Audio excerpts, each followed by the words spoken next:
السلام عليكم ورحمة الله وبركاته. بسم الله والصلاة والسلام على رسول الله. أبناء الطلاب في الصف الثالث الإعدادي، إن شاء الله في الفيديو ده هنتناول جرامر يونت 8، الجرامر للوحدة الثامنة. سبق قبل كده اتكلمنا عن الكلمات الخاصة بيونت 8. إن شاء الله النهاردة هنتناول الجرامر الكامل ليونت 8. بيتكلم عن الحالة الأولى لقاعدة اف، بيتكلم عن الكونجنكشنز الروابط، بيتكلم عن ان verbs الافعال اللي بيجي بعدها الفعل في to زائد الفعل في المصدر، وافعال بيجي بعدها الفيرب في ing. يلا بينا مع بعض نبدأ. بسم الله الرحمن الرحيم وبه نستعين، ولا حول ولا قوة الا بالله العلي العظيم. نتكلم في اول حاجة معانا في الجرامر the first conditional، الحالة الاولى او الشرطية الاولى من if. طبعا للعلم بس عشان تبقوا عارفين، احنا عندنا 4 حالات لإف: حالة صفرية، حالة أولى، حالة تانية، حالة تالتة. هناخدها إن شاء الله على مدار المراحل بتاعتكم. نشوف مع بعض النهاردة الحالة الشرطية الأولى. ببساطة بتعتبر بتستخدمها ليه؟ عشان نتحدث عن أشياء بعتقد إن من المحتمل إنها تحصل في المستقبل. طيب شكلها قال لي الحالة الأولى دي هي اللي ممكن يجي if ويجي مكانها when، if أو when. بعدهم بيجي الفاعل، بعدها بيجي present simple المضارع البسيط، والجهة التانية من الجملة بيجي فاعل زائد will، أو لو هي منفية تبقى want زائد الفاعل في المصدر. يعني present simple بعد if، والجهة اللي بعيدة عن if بيجي فيها will في شكلها، في الشكل المضارع بتاعها will، والنفي بتاعها want، وبيجي بعدها الفعل في المصدر اللي بنسميه مستقبل بسيط. طيب تعالوا نشوف كده شكل الجملة if أو when. لا if أو when بيتبدلوا مكان بعض الاتنين عادي. we recycle old things، لو احنا عملنا إعادة تدوير للحاجات القديمة the world will be greener، العالم هيكون ايه؟ مقصود بجرينر هنا اللي هو ايه؟ بيئة نظيفة. طيب عندي هنا فاعل. طيب ممكن بقى شكله اف دي تيجي فين؟ قال لي لا، ممكن تيجي في اول الجمله هي وين، او يجوا في نص الجمله. طب لو جم في نص الجمله يبقى الموضوع شكله ازاي؟ برضو اللي جاي لازق جنبها المضارع البسيط اللي هو الفعل المضارع البسيط، واللي بعيد عنها هيبقى will او want، will لو هي مثبته، want لو هي منفيه، وبعدها الفعل في المصدر. our environment بيئتنا will be cleaner هتبقى انضف. when ممكن نشيل when ونحط if. we recycle our rubbish لو احنا عملنا إعادة تدوير ايه للقمامة بتاعتنا. طب شكلها في السؤال انا عندي will هسأل بيها will، ده السؤال نو اللي بتبقى الإجابة عليه بيس او نو، نعم او لا، لان بيبقى معناه هل. will زائد الفاعل في المصدر بعدها، وبعدين if او when زائد الفاعل، وبعدين المضارع البسيط والكويتشن مارك. زي ايه؟ will Dina speak good English if her parents move to Canada؟ هل دينا هتتكلم انجليزي كويس لو والديها سافروا لكندا؟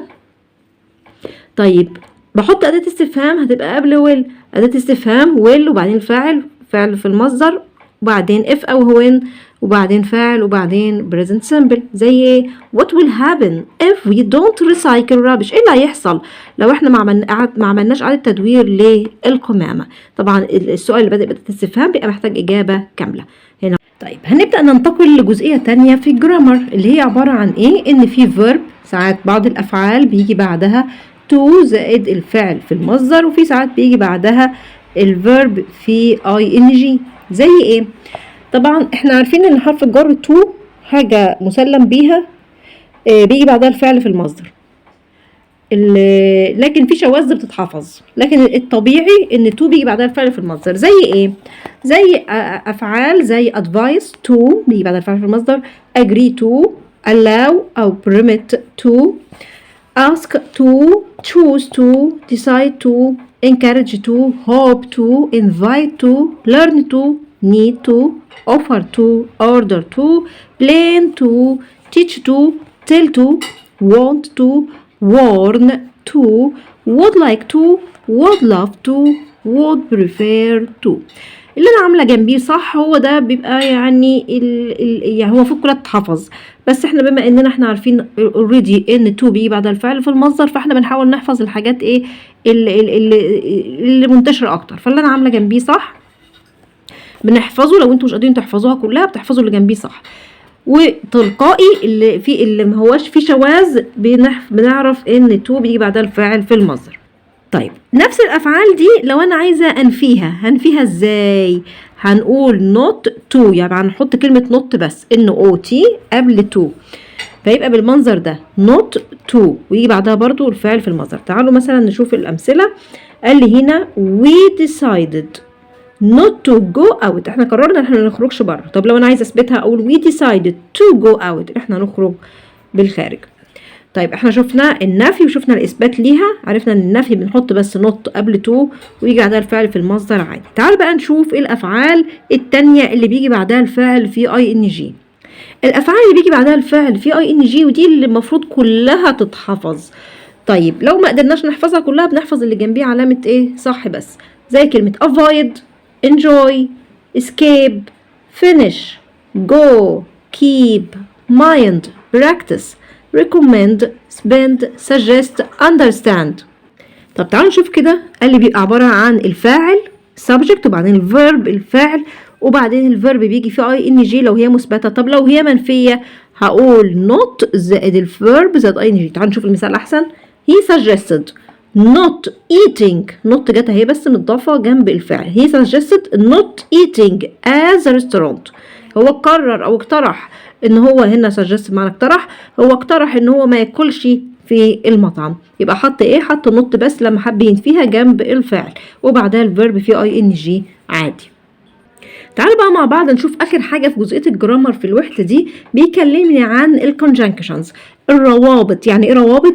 يعني انا بقول جمله وبربطها بكلمه وبربطها بعد كده بجمله تانية. زي ايه؟ انا عندي روابط في سبب وروابط نتيجه وروابط تناقض. عايزين نفهم اكتر يا مس ساره؟ انا عندي هنا روابط سبب اللي هي ريزون. زي ايه؟ زي ما اقول ايه؟ because لأن، أو this أو that is because أو ذلك أو هذا أو هذه لأن. يبقى روابط سبب بقول سبب ايه؟ لأن بسبب ايه؟ تعالوا نشوف الأمثلة ونشوفها مكتوبة ازاي. I didn't go to school because I was ill. ما رحتش المدرسة ليه؟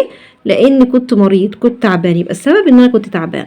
طيب قال لي هنا seagrass can help stop climate change. يبقى إن الأعشاب البحرية ممكن إن هي تمنع التغير المناخ. This is because seagrass absorbs. ليه؟ لأن الأعشاب البحرية دي بتمتص 10% of the ocean's carbon dioxide every year. بتمتص من إيه؟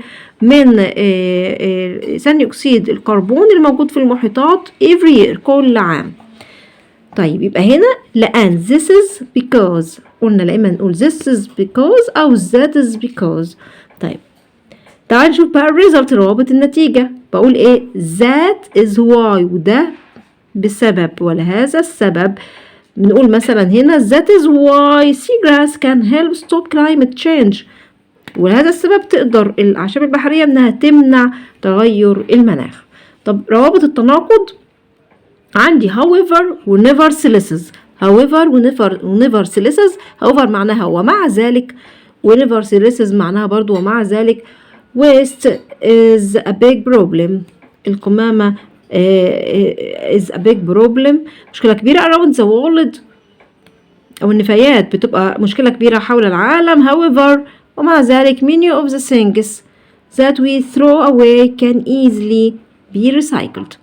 كثير من الأشياء اللي احنا بنرميها أو بنخرجها في القمامة كان easily be recycled، ممكن بسهولة تعمل لها ايه؟ إعادة تدوير. بكده نكون وصلنا لنهاية الفيديو بتاعنا النهاردة. خلصنا معاكم جرامر يونت 8. دمتم في أمان الله.